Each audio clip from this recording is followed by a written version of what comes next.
I stood at my father's funeral in a black dress I'd bought 3 hours earlier, mascara already running, when my stepmother Linda cleared her throat at the microphone.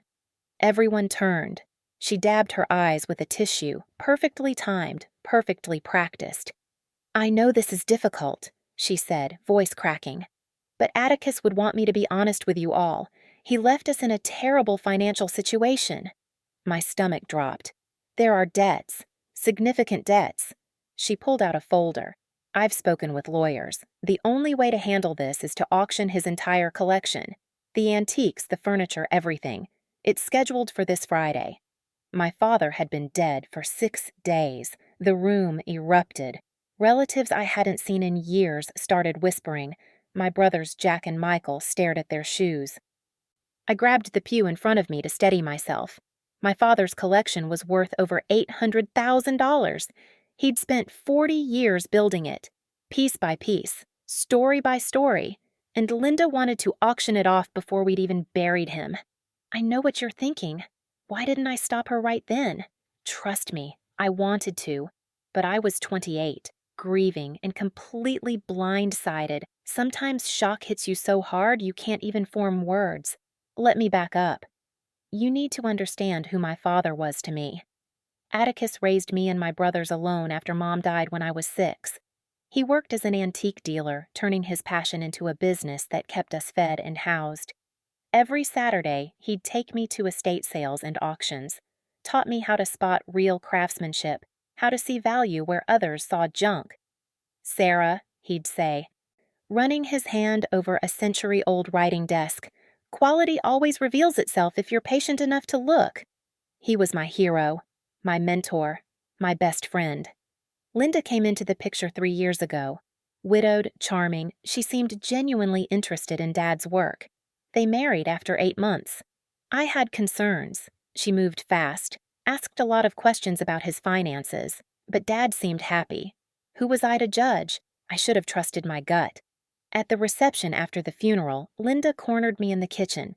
Up close, I could see her makeup was flawless. No red eyes, no real tears.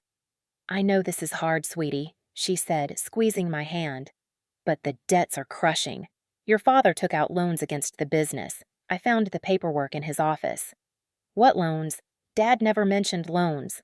She pulled out documents. Signatures that looked like my father's, bank statements showing hundreds of thousands owed. He didn't want to worry anyone. Pride, you know. But now I have to deal with it. My brothers appeared behind her. Jack, 2 years older than me, put his hand on Linda's shoulder. "We saw the papers, Sarah. It's real."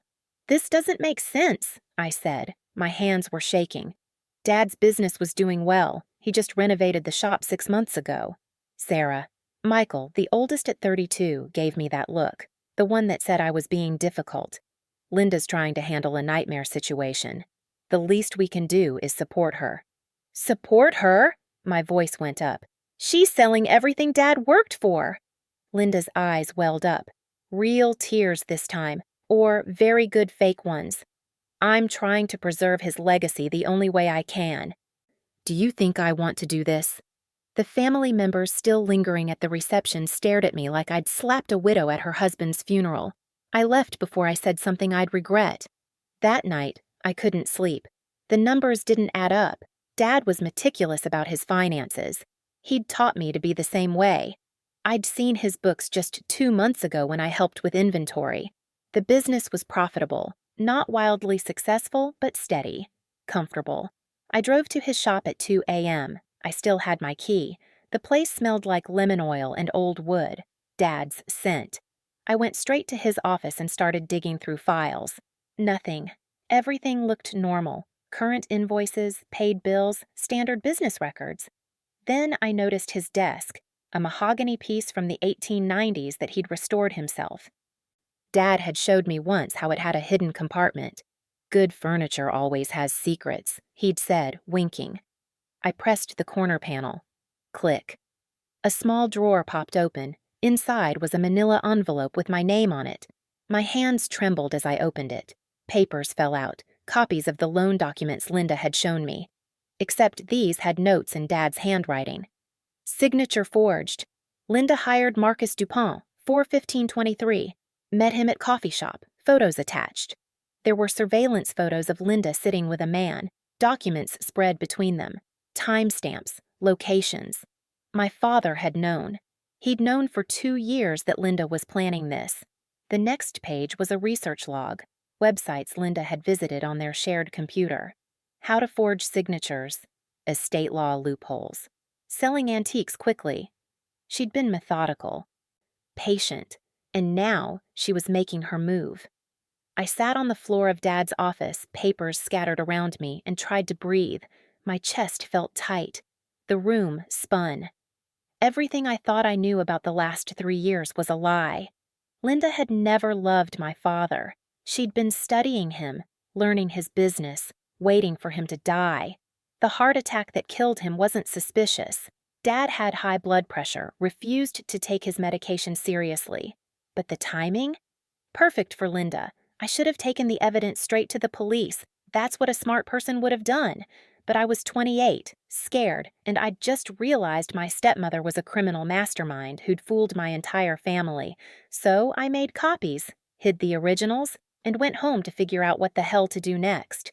Friday morning, I called Jack. "We need to talk about the auction." "There's nothing to talk about, Sarah. Linda's handling it." "The loans are fake. Dad left me evidence." Silence. Then, "Jesus, Sarah, are you serious right now? You're going to accuse Linda of fraud because you can't accept that Dad had money problems?" "Jack, listen to me." "No, you listen. Linda's a mess. She's barely sleeping. And you're making this harder with conspiracy theories." He hung up. I tried Michael. Same result. That afternoon, Linda filed a restraining order against me. According to the paperwork, I'd threatened her life and broken into the family home. Both lies. The judge granted a temporary order. I had to stay 500 feet away from Linda, the shop, and the family house. The auction was set for Sunday, 2 days away. I sat in my apartment that night, eating cold pizza straight from the box, trying to figure out my next move. The collection my father had spent 40 years building was about to be scattered to the wind.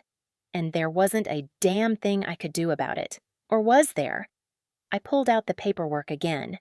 Linda had hired an appraiser, someone I'd never heard of, who'd valued the collection at $450,000, about half what it was actually worth. Convenient. She was planning to steal not just my father's legacy, but hundreds of thousands of dollars, and she'd convinced my own brothers that I was the villain in this story. My phone buzzed. A text from Michael. "Stop harassing Linda or we're done. I mean it." I threw my phone across the room. It hit the wall but didn't break. Figures. What would you do if your family turned against you? If everything you knew was a lie? I was about to find out if I was strong enough to fight back, because I wasn't letting Linda win. Not without a war. The restraining order meant I couldn't go near the house, but it didn't say anything about 2 a.m. when everyone was asleep. I parked 3 blocks away and walked. No flashlight. I knew every inch of that property.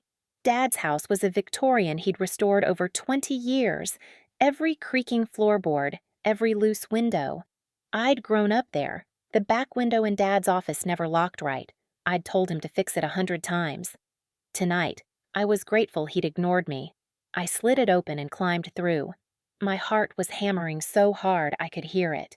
If Linda woke up, if the neighbors saw me, I was done. Restraining order violation meant jail time, but I needed proof. Dad's desk looked ransacked. Linda had clearly been through it, drawers open, papers scattered. She'd found the hidden compartment. The envelope was gone. My throat closed up. She'd destroyed the evidence. Then I saw it, a book on the shelf. The Complete Works of Shakespeare. Dad never read Shakespeare. He called it pretentious. But the book was there, spine barely cracked. I pulled it down. Hollowed out. Inside was a thumb drive and a sealed letter with my name. My hands shook as I opened the letter. "Sarah, if you're reading this, Linda's making her move." I knew she would eventually. I've been documenting everything for 2 years. The thumb drive has copies of her research, photos of her meetings with the forger, audio recordings of her calls to her lawyer boyfriend discussing the plan. Yes, her lawyer boyfriend. They've been having an affair for 18 months. I have proof of that too. I'm sorry I didn't tell you while I was alive. I thought maybe I was being paranoid. Turned out I wasn't paranoid enough. Fight for the collection, sweetheart. Not for the money, for the legacy, for the history, for the proof that quality and truth matter. I love you. You're stronger than you think. Dad. I had to bite my hand to keep from sobbing. He'd known. He'd known everything and tried to protect me anyway. The thumb drive had folders, hundreds of files, screenshots of Linda's computer searches, photos of her meeting with Marcus DuPont, a known forger Dad had tracked down, bank statements showing she'd been siphoning money from the business account for a year, audio files of phone calls where she discussed the plan with someone named Richard. Her lawyer boyfriend, I guessed. But the smoking gun? A video. Dad had installed a hidden camera in his office. The footage showed Linda and Richard going through loan documents, Linda practicing Dad's signature over and over. Richard coaching her. Make the A more angular. He always lifts his pen there. This wasn't opportunistic theft. This was premeditated fraud. I copied everything to my own drive and got the hell out. By the time I was back in my car, my shirt was soaked with sweat. Now I had evidence. But what could I do with it? The auction was in 36 hours. Even if I went to the police, investigations took time. Court orders took time. Linda would sell everything before I could stop her. Unless an idea hit me. A crazy, expensive, probably stupid idea. What if I didn't stop the auction? What if I bought everything myself? If you've ever been backed into a corner with no good options, you know that feeling, when the only way forward is something completely insane. That's where I was. Keep reading. This gets worse before it gets better. The next morning, I called my bank. Hi, I need to speak to someone about a business loan. Urgently. They set up a meeting for that afternoon. I wore my most professional outfit and brought Dad's books showing the business profits from the last 5 years. The loan officer, a woman named Grace in her 50s, looked skeptical. You want to borrow $1.6 million to buy your own father's collection at auction? To buy inventory for the business I'm reopening, yes. Do you have collateral? I showed her the thumb drive. I have proof that the current owner committed fraud to steal the collection. This loan is to recover stolen assets and relaunch the business. Grace watched the videos. Her face went hard. When's the auction? Tomorrow at 2 p.m. That's not enough time for approval. My stomach sank. Then Grace leaned back in her chair. Unless we classify this as an emergency asset recovery, let me make some calls. I sat in that office for 4 hours while Grace worked magic. She brought in her supervisor. Then their supervisor. I showed them everything. Dad's letter, the forged documents, Linda's research history. Finally, Grace came back. We can do $800,000, but you'll need co-signers and you'll need to secure additional funding elsewhere. It was better than nothing. I spent the rest of the day calling every bank in a 50-mile radius. By midnight, I'd cobbled together loans totaling $1.4 million. I'd maxed out my credit cards, called in favors from Dad's old business associates. One of them, Tony, who'd been Dad's banker friend for 30 years, pulled strings to get me another $200,000. Your father was a good man, Tony said. Linda's a con artist. Let's make sure she doesn't win. By Saturday night, I had $1.6 million available, every penny tied to loans I'd spend the next decade repaying. If this plan failed, I'd be bankrupt, but that wasn't the worst part. The worst part was watching Linda's social media. She'd posted a tearful video about letting go of Atticus's treasures and how his troubled daughter has made this process so painful. Comments poured in. Hundreds of people calling me selfish, greedy, a disgrace to my father's memory. My brothers shared the video. I wanted to scream. I wanted to comment with the truth, but I couldn't. Not yet. If Linda knew I was coming for her, she'd cancel the auction. Disappear. I had one shot. I posted my own message. Linda, I'm sorry for how I've acted. You're right. I was letting grief cloud my judgment. I hope you can forgive me. I won't cause any more trouble. You have my word. It killed me to type it. Every word was poison. But Linda needed to think she'd won. Sunday morning, I met with Clarice, a private investigator Tony had recommended. She was in her 60s, gray hair pulled back, eyes sharp. "You want me to document the auction?" she asked. "Everything. I need proof of what gets sold, for how much, and I need you to record Linda if she says anything incriminating." Clarice smiled. "Honey, I've been doing this for 30 years. Linda won't even know I'm there." I registered for the auction under my father's business name, Atticus Antiques, LLC. I'd inherited the LLC when he died, though Linda was contesting it. For today, it was enough to get me a bidder number. Then came the disguise. Wig, glasses, different clothes. I needed Linda to not recognize me until the perfect moment. The auction house was packed, dealers, collectors, people who'd known my father. I saw my brothers near the front. They looked miserable. Good. They should feel guilty. Linda arrived like she was walking a red carpet.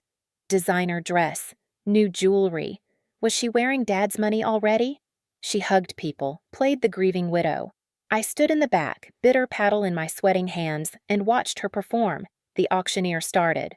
Lot 1, Victorian writing desk circa 1890. Opening bid $500. My father had bought that desk at an estate sale in 1995. Restored it himself. It was worth $15,000 easy. A dealer bid $500.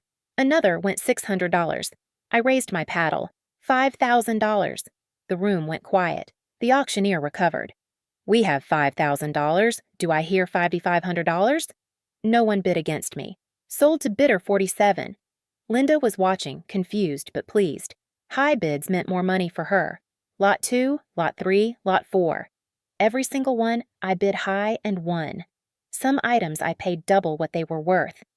I didn't care. This wasn't about money. This was about making sure Linda didn't get to scatter my father's life's work to the wind. By Lot 20, people were whispering, who was the crazy bidder? Why were they buying everything? Linda was ecstatic. She was making way more than the appraised value. I watched her calculate the totals in her head, smiling wider with each lot. My brothers looked confused. I kept bidding. 3 hours later, I'd bought every single item. The final count, $1.6 million. I'd spent everything. Linda was practically dancing. She found the auctioneer, hugged him, then made her way through the crowd accepting congratulations. "Atticus would be so happy," she kept saying. "His treasures are going to someone who appreciates them." If only she knew. Clarice caught my eye. She'd recorded everything. Linda had been holding court near her, talking to friends about how relieved she was, how she could finally start over without Atticus's failure of a business weighing her down. Perfect. I walked to the front of the auction house and removed my wig, then my glasses. Linda saw me. Her face went white. "Surprise, Linda," I said loudly. Everyone turned. "I'm the buyer. All of it. Every piece. It's all coming back to Atticus Antiques.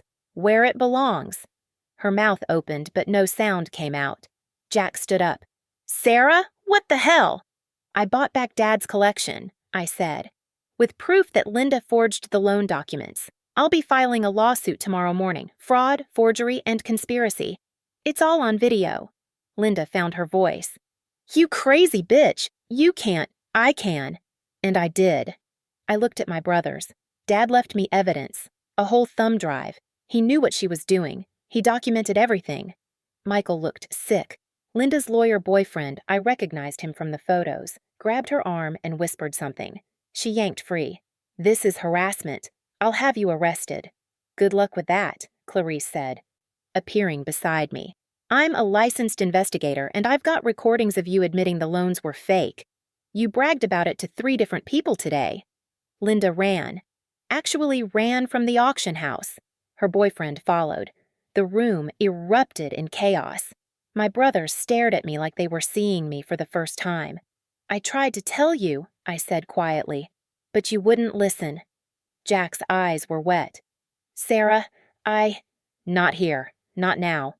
We'll talk later." I walked out of that auction house with Clarice, leaving my father's collection in the hands of the auction house until I could arrange transport. Every penny I had was gone. I'd be paying off loans until I was 40. But I'd won. What would you do if your family called you crazy? If everyone sided with the villain? I gambled everything on the truth. In the next chapter, that's where Linda learns what happens when you underestimate a daughter protecting her father's legacy. Monday morning, I filed a lawsuit. Fraud, forgery, conspiracy to commit theft, and about 6 other charges my lawyer added.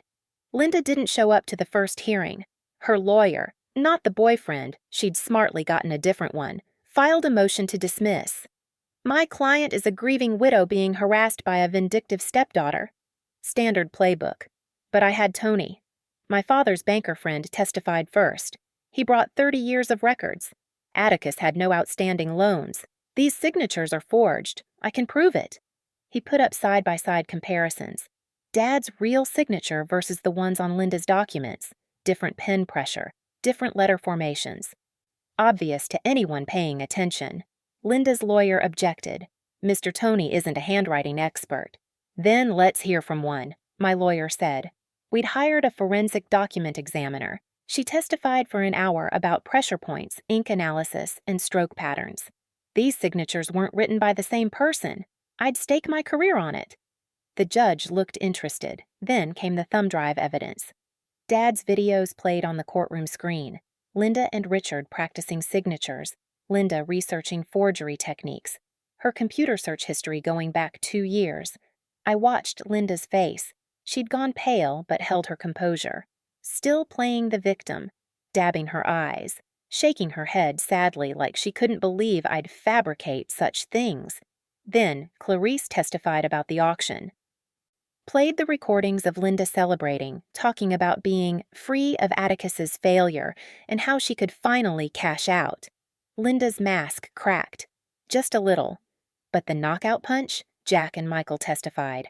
My brothers, who'd sided with Linda through everything, stood up and told the truth. Jack talked about how Linda had isolated them from me, how she'd shown them evidence of my supposed drug use, photos she'd clearly doctored, how she'd manipulated them into believing I was unstable. I was wrong, Jack said, voice shaking. Sarah tried to tell us. We didn't listen. Linda lied about everything. Michael testified about discovering that Linda had tried to forge Dad's will. She'd created a document leaving everything to her, but Dad's real will, filed with his lawyer, left the business to me and split everything else between us kids. Linda got a small cash payment. That was it. She told us there was no will, Michael said. She showed us papers saying Dad died intestate. It was all fake. The judge ordered a recess. We reconvened 2 hours later. Linda arrived with her boyfriend Richard after all. He looked terrified. Smart man. They were both about to go down. My lawyer stood. Your Honor, we're adding Richard Thompson as a co-defendant. We have evidence he participated in the conspiracy, helped create the fraudulent documents, and stands to profit from the scheme. Richard's own lawyer immediately requested to withdraw from the case. The judge looked tired. Ms. Linda, do you have anything to say? Linda stood. She'd been crying, real tears this time. Fear, probably. Your Honor, this is all a misunderstanding. My stepdaughter has always been troubled. Atticus confided in me about her mental health issues. She's fabricating this entire story because she's angry I inherited. You didn't inherit, the judge interrupted. Mr. Atticus's will leaves his business to his daughter. You're contesting that will while simultaneously claiming assets from that business. Assets you claim are needed to pay non-existent debts. The debts are real. I have documentation. Forged documentation, which we've established through expert testimony. The judge looked at me. Ms. Sarah, you spent $1.6 million purchasing this collection at auction? Yes, Your Honor, using loans I'll be repaying for years. Because I couldn't let my father's life's work disappear.